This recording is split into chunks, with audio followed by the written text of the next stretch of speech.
Hey, how you doing? I'm Steve Folland. Welcome to another one. This episode of Being Freelance is supported by Freelancer magazine, helping you grow a freelance business you love. Sharing inspirational stories from freelancers around the world, freelance-specific business advice, practical tips, trends, events, lifestyle features. Honestly, if you haven't checked it out yet, you really should. Freelancers across 25 countries are already subscribed to Freelancer magazine. Make yourself one of them at freelancermagazine.co.uk. There's a digital version, but get those sweet glossy pages in your hand. And right now, let's find out what it's like being freelance. For graphic designer and illustrator, Iancu Barbarasa. When you're working freelance, I think that one of the best things that you can do is to have some savings. Otherwise, you're going to get desperate and take any kind of job, which is not really a good idea because the kind of work that you get is the type of work that you will keep getting. Usually the work that I get is based on a relationship that has a personal touch to it. I kind of try to avoid just purely business relationships because they don't really bring you as much joy as something that you would like to go for a pint with. When you're freelance, basically you have to get used to rejection. You have to go through a lot of rejection and just be okay with it because that's how good things will eventually happen. Yeah, so there is Iancu, who is from Romania, now based in London. His story coming up very soon indeed. How are you? I hope you are doing well. Just a few episodes left of this season. Thank you very much to Freelance Magazine and Ahrefs for supporting this. You can support it too. If being freelance makes a difference to what you get up to, please do share it. Tag me in at Being Freelance on Instagram or Twitter. Reach out to the guests. As I've mentioned before, they always appreciate it. You can also find me on LinkedIn. There's also the communities. You can come and join us in there. You can leave a review, Apple Podcasts, make it really easy. You can also rate it on Spotify now as well. Make sure you're following us or subscribed, whatever they call it these days, so that you get the next episodes. But yeah, share it on social media basically and help spread the word. If you're back to meeting other freelancers in the flesh, why not tell someone about it? That would be even cooler. And you can also support by shouting me some virtual biscuits, beingfreelance.com/coffee. It's my Ko-fi page basically, and I really appreciate everybody who supports on a regular basis. Thanks very much.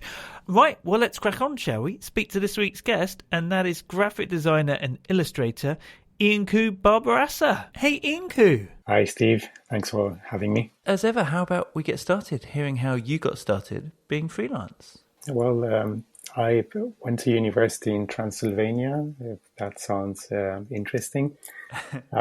Did quite a bit of a few different design disciplines while at university, which was really great because it kind of allowed me to have a much wider perspective on things rather than being specialized, which is in a way very popular at the moment. And it's great because you see people coming out of school with a lot of skills and they can get jobs, I guess, working straight away. But I think it's really important to have a wider understanding of what you can do and borrow from different disciplines. After university, I worked in advertising for a little bit, but I didn't really enjoy it much. So I switched to branding. For a few years, I worked on really large projects in Romania. I was lucky to work with the best company branding agency in Romania. And then in 2010, I decided to move to London. And because I was pretty unusual for a job candidate, being from Eastern Europe and having no education in the UK, it was a bit difficult to get anyone to actually consider me for jobs. So freelancing was the only option. And I was lucky to work with a few people who trusted me based on the work rather than my CV. And since then, I've basically freelancing. I had a kind of 1 year of a full-time job just to have, let's say, on the CV, a UK experience job. But after that, I've been basically freelancing the whole time since 2010. Yes.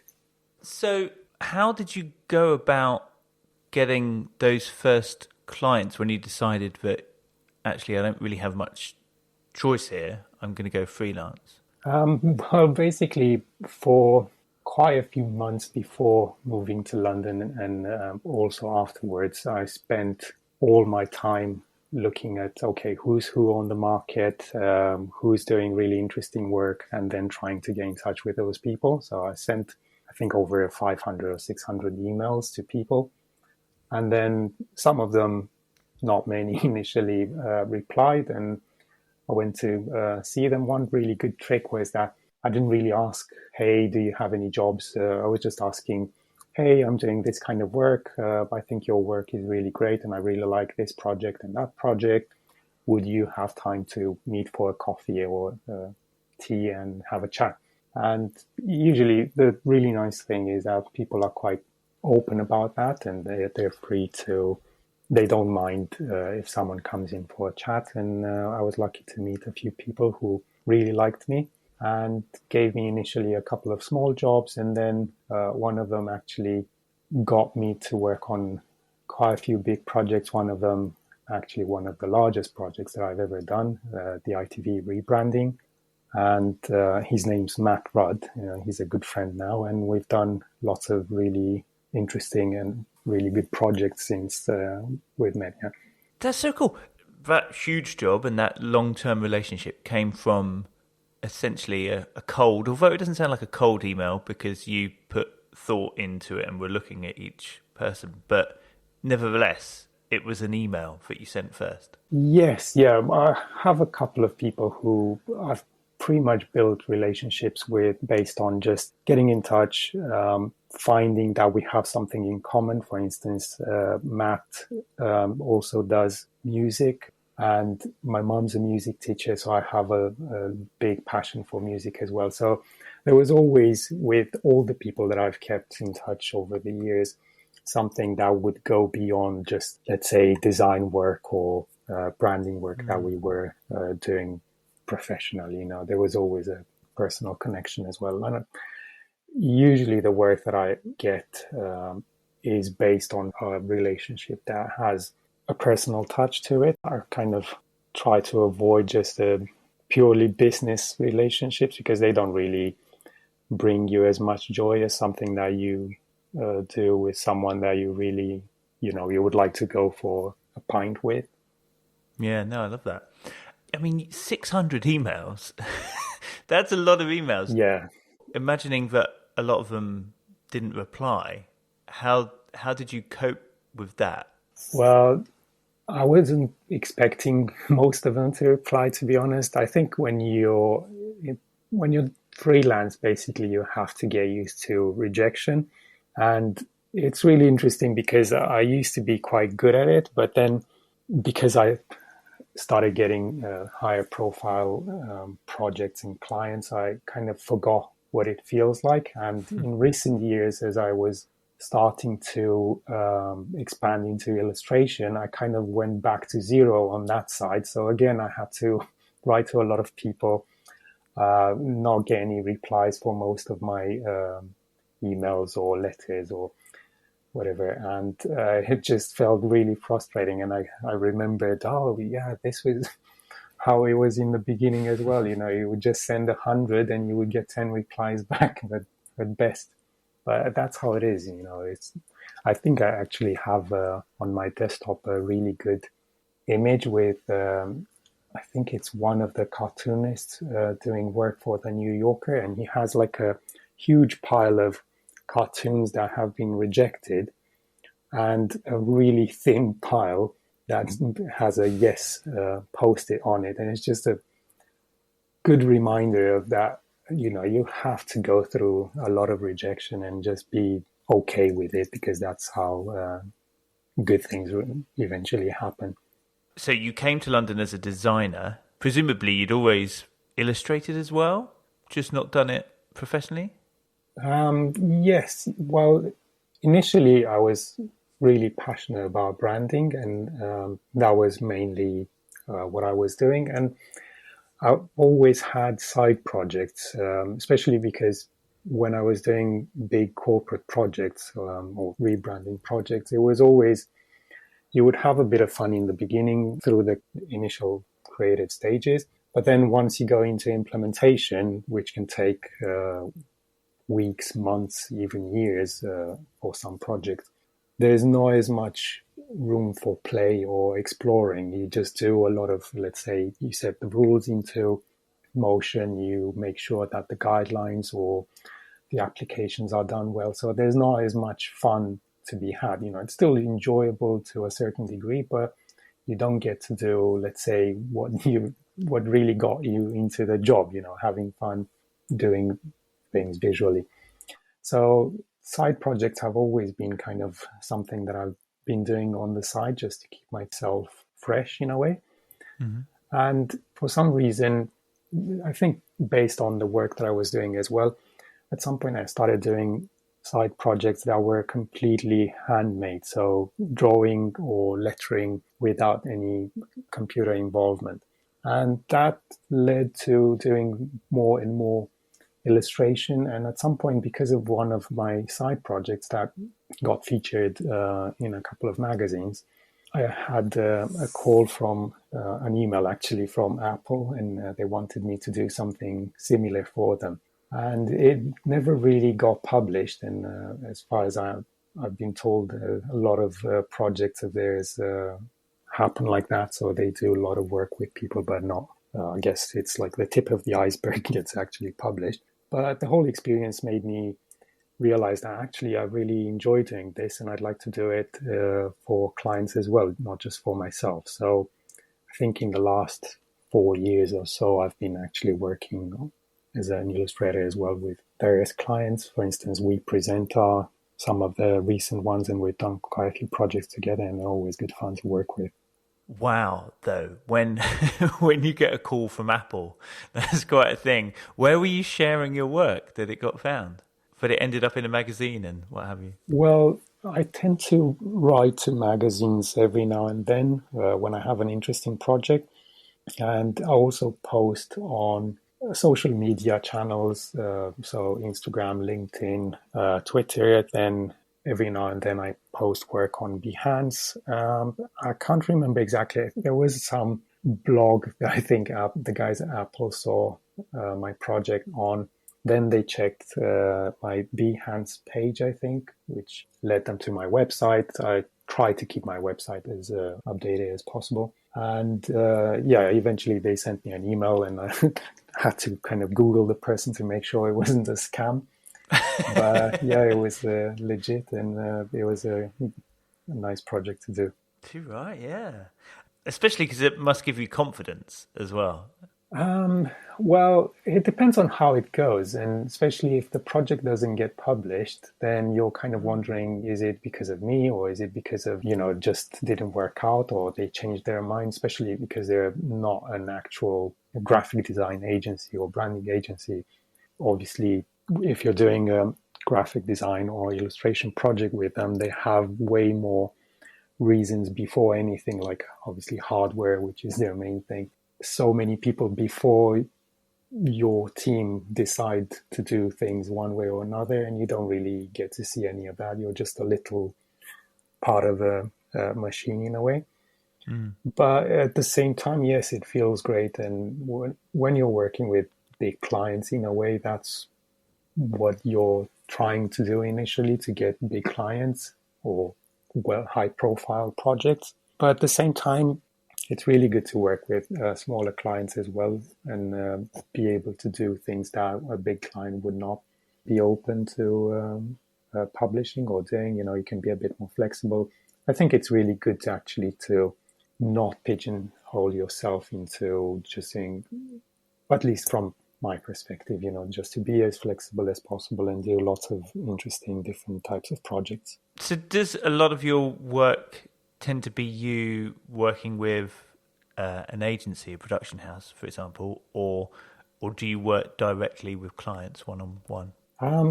There's quite a mix. So, for instance, when I'm doing branding and design work, I tend to work with agencies or clients directly.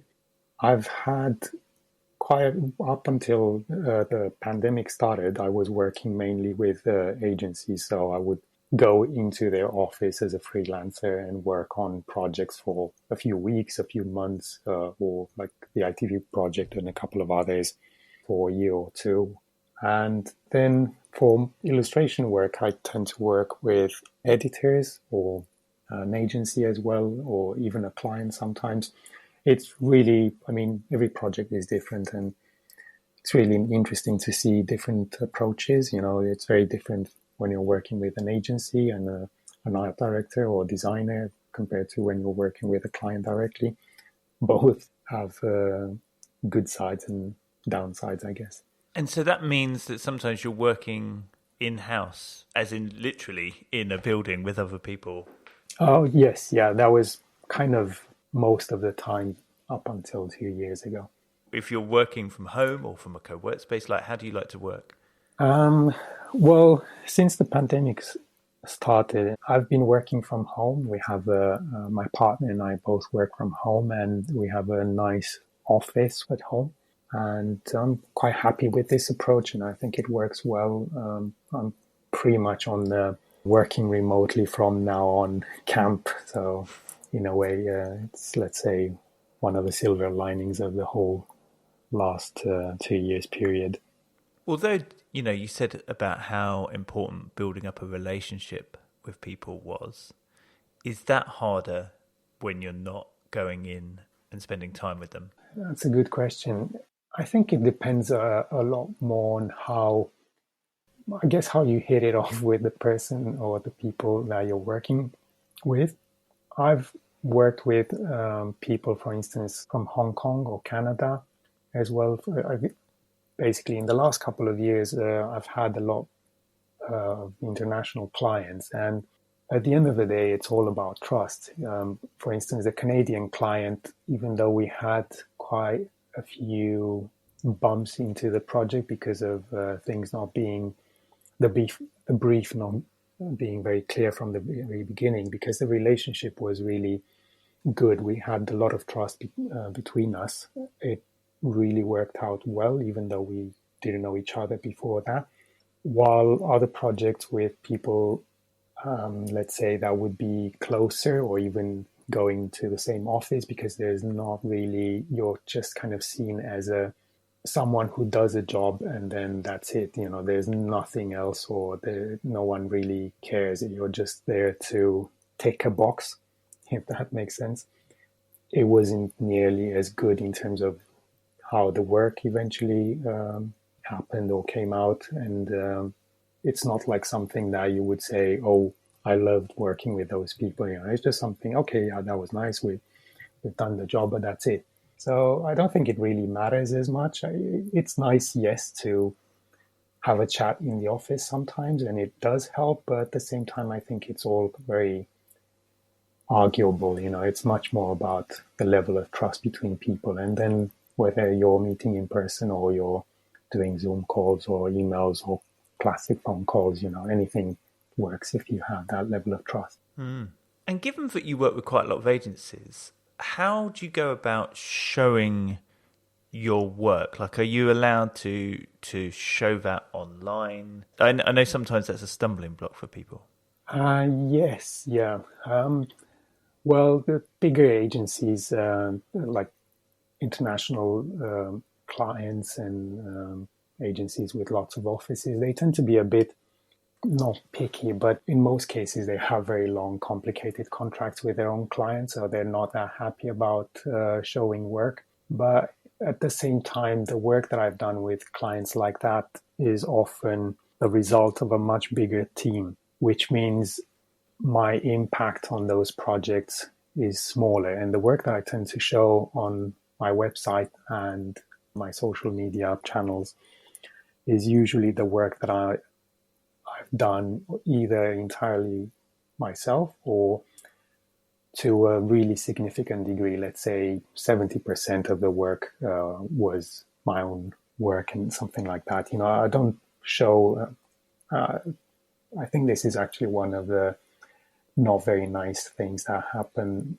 in design or in illustration as well. You see a lot of people saying, oh, I was involved in this project and I did this and that. But actually, when you check the details for that project, you realize that they only did something very small, or they weren't even significantly involved in the project. It's just that the project is very high profile and they want to get a bit of the fame.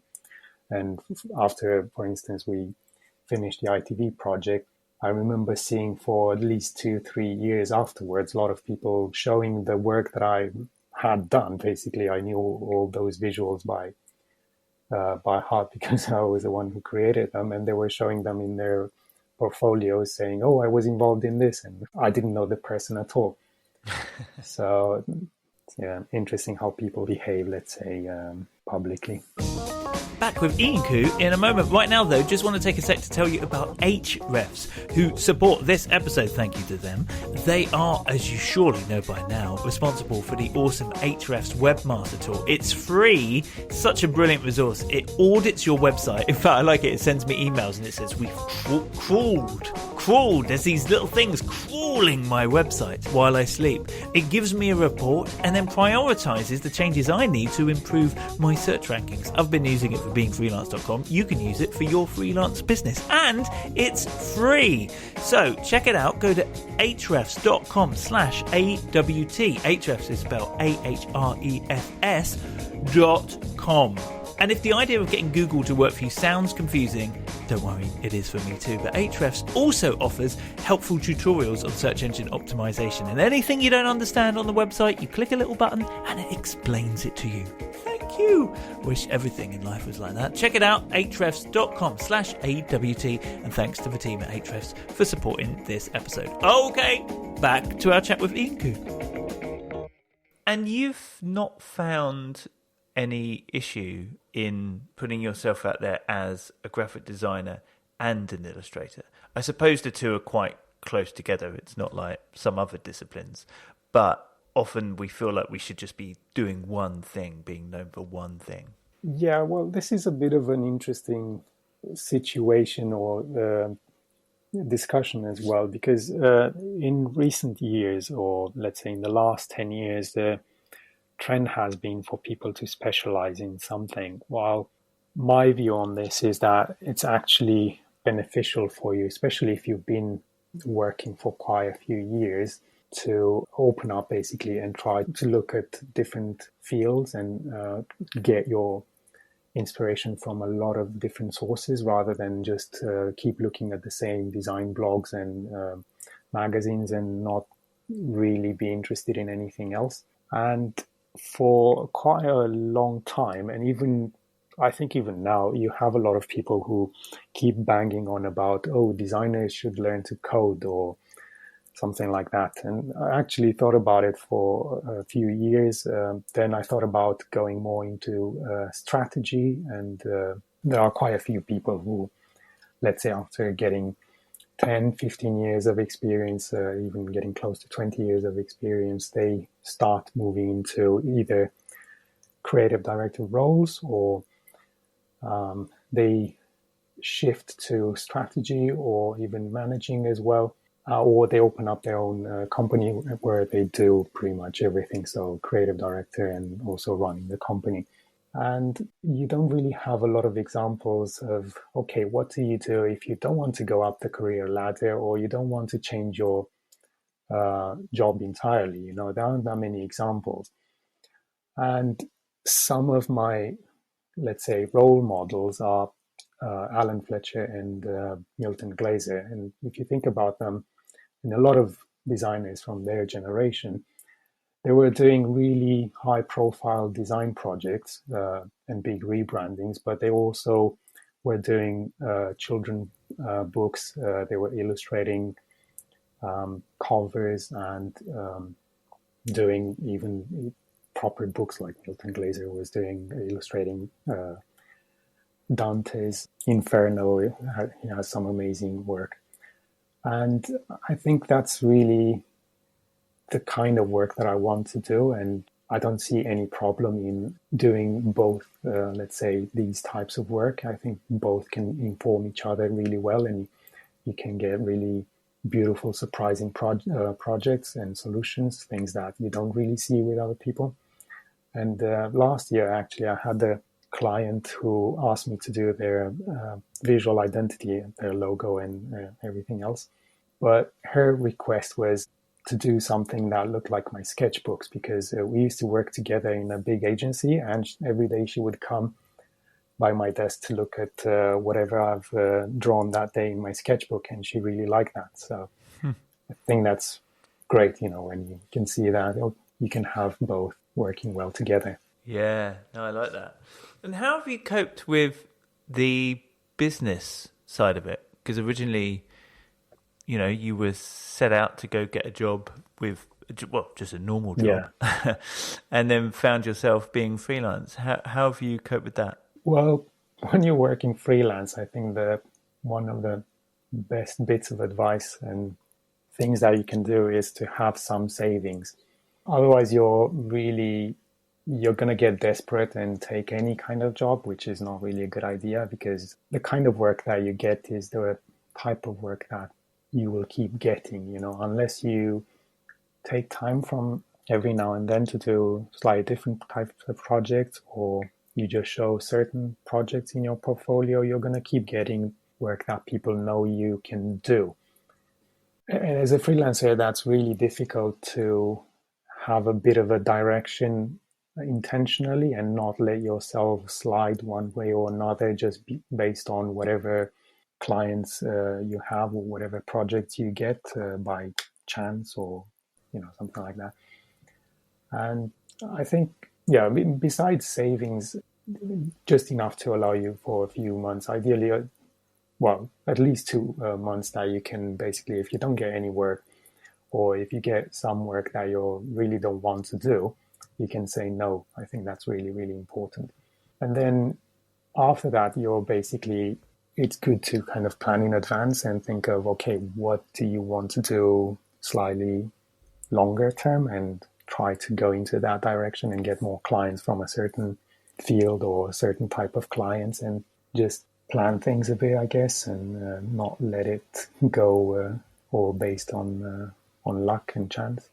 Do you work as like your own name, or do you have like a company name? Yeah, well, it's a bit complicated, especially because I have such a unusual name. So I have a company, a limited company. The name of the company is not the one that I'm promoting. So basically, people know me either by my own name or by, let's say, my signature name. Let's say if I don't really like to say this, but let's say my artist name is Iancu with an L at the end, just like my website. And the name is more or less a different version. In Romanian, you can articulate the names, like say, if you were to say the Steve, you would add an ending after your name. So that's kind of how it works. And because I couldn't, when I was doing my website, I couldn't just get iancu.com. I got iancu.com. And when I'm doing illustration, I usually sign my work like that. Otherwise, I'm just kind of signing off emails and any type of communication with my own name. I don't have a proper studio name that I'm promoting. I don't know. I've been thinking about this for quite a while. I still don't know what the best solution is. Quite a few people just say whatever their name is and then add studio at the end, and that works fine. I mean, it's not really that important at the end of the day. It's more about the work that you do. So true. Yeah, I like it. Yeah. I like it, and I like the fact that you then have that explanation on your website as well of your actual name and your website name, and just that short bit of text brings out your personality as well, which I think is great. We'll put a link at beingfreelance.com so you can go and check out Iancu website. Thank you. Now, I always do this thing where I ask for 3 facts about yourself to make 2 true, 1 a lie, and let me figure out the lie. What do you have for me, Iancu? Well, that should be fun. So the first fact is that I own 700 hats. Okay. Yeah. Then the second one is I won a national competition playing the accordion when I was 10. Oh, good. And the Yes. third one is that I've cycled from London to Amsterdam and back 5 times. Wow. I mean, what, one after another? Did you keep forgetting something in each place? You're like, oh, I got all the way here Yeah, and I I was forgot. just going back to eat their apple pie. It's just too good. London to Amsterdam 5 times. Is what? Yeah. What? Why? Um, yeah, well, it's just really, really good fun. I mean, I think that's one of the best ways to explore both the UK and also Netherlands. And we did at some point, I was riding with a few friends of mine, and we did a good chunk in Belgium as well. And it's just an amazing way to spend a week or 10 days, I think, the last one. And you just get to see a lot more than when you would be traveling by car or by train. I mean, have a lot more memorable things happening. Like, for instance, I remember when we were in a flooded area and we were knee deep in water, and the guys were telling us, "Oh, you can't go through this village because the water is chest deep, so you can't really. You need a boat, basically." So we had to do like a big detour, and yeah, I've never been wetter in my life, but that's one of the best memories, you know. You won an accordion competition, was Yes. it? So when did you start playing the accordion? Um, If you won it when you were 10? well, my mom's a music teacher, as I was saying, Oh, of and course. I started playing when I was very little. I remember getting the accordion for Christmas. Can't remember exactly how old I was, but it was good fun. And I don't know, even know why it was the accordion, because now I don't think it sounds really that interesting. And then I remember feeling quite jealous of my brother that he got a guitar. He's a bit younger, so he got a guitar a bit later. And I thought, oh, that's so much nicer, but I was stuck with the accordion. So, yeah. Can you remember what the song was that won you the title? Um, well, that was the Four Seasons of Vivaldi, one of them. You played one of the Four Seasons on the Yes, so accordion. you could play like just well-known intros. You know, you don't need to get into all the details. Okay. And now everyone is thinking 700 hats. Well, practicalities. Where do you even keep 700 hats? Well, the trick is that they're cycling hats, so you can basically fold them down into the size of a, let's say, like a napkin, or they go flat really easily. So I've got a few boxes. They don't take as much space, but yeah, that's still quite a lot. But you start small, and then a few years later, you realize, oh, okay, well, that's quite a bit. I'm mildly disappointed, but like, I imagine coming to your house and opening up a cupboard and there's like a Stetson and then a top hat and then a Fez and then like just all like you haven't even gone for stackable hats, just loads of different hats. Pork Yeah. pie, fedora, Panama. I've run out of hats.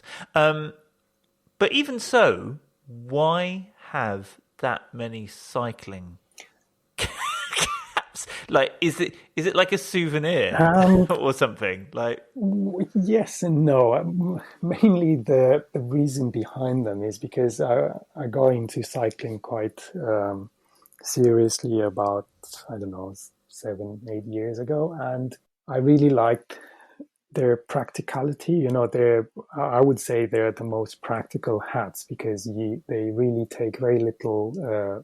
They need very little material to be made.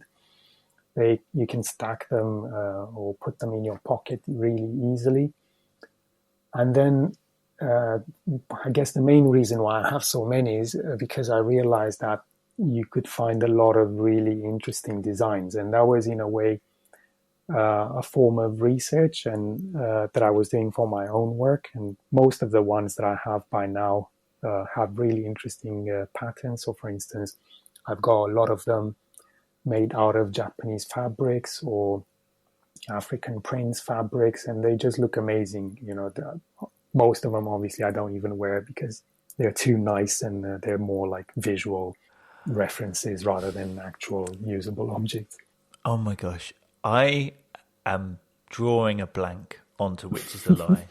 I can totally believe, as you say, your mum was a music teacher. I can believe the accordion. But I also believe London to Amsterdam. I don't quite understand why you do the same route again and again and again, but some people always go on holiday to the same place. And actually, just because you ended up in Amsterdam doesn't mean you took the same route to get there, and the Netherlands is nice and flat than a lot of countries. So I don't know, that kind of sounds true. 700 hats doesn't sound true. It sounds insane. And yet, your detail of it is very believable. But even so, it almost feels impossible to have 700 hats. So I'm going to say I love it as a fact, but I think the hats is a lie.